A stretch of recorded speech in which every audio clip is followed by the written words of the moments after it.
Ya, beginilah aksi pemuda membangunkan warga saat sahur tiba.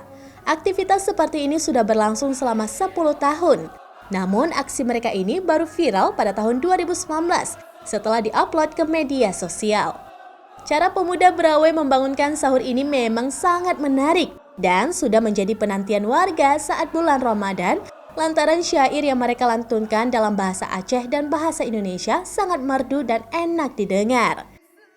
Pemuda ini menyanyikan syair untuk membangunkan warga agar segera bangun bersiap-siap memasak menu makan sahur bersama keluarga. Aksi ini dilakukan pemuda mulai pada pukul 4 waktu Indonesia bagian Barat.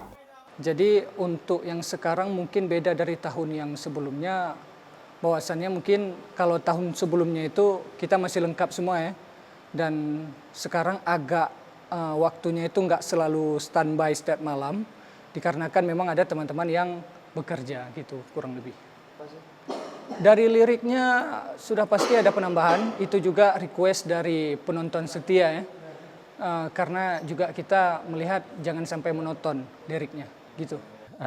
Selama ini warga sangat senang dan sangat mengapresiasi kegiatan para remaja karena hal seperti ini sudah menjadi kebiasaan rutin dan sudah menjadi alarm bagi warga untuk bangun sahur. Iya, terbantu. Artinya kalau misalkan sudah ada suara mix, sudah ada suara orang ini bangunkan sahur, berarti kami sudah bisa bersiap-siap untuk menyiapkan ini kan kita sahur. Aksi membangunkan sahur yang dilakukan pemuda Berawe ini setelah viral tidak hanya untuk membangunkan warga setempat saja. Tapi kini mereka saat melakukan aksi juga melakukan live di media sosial agar dapat disaksikan oleh warga lain dimanapun berada. Raja Umar, Kompas TV, Banda Aceh.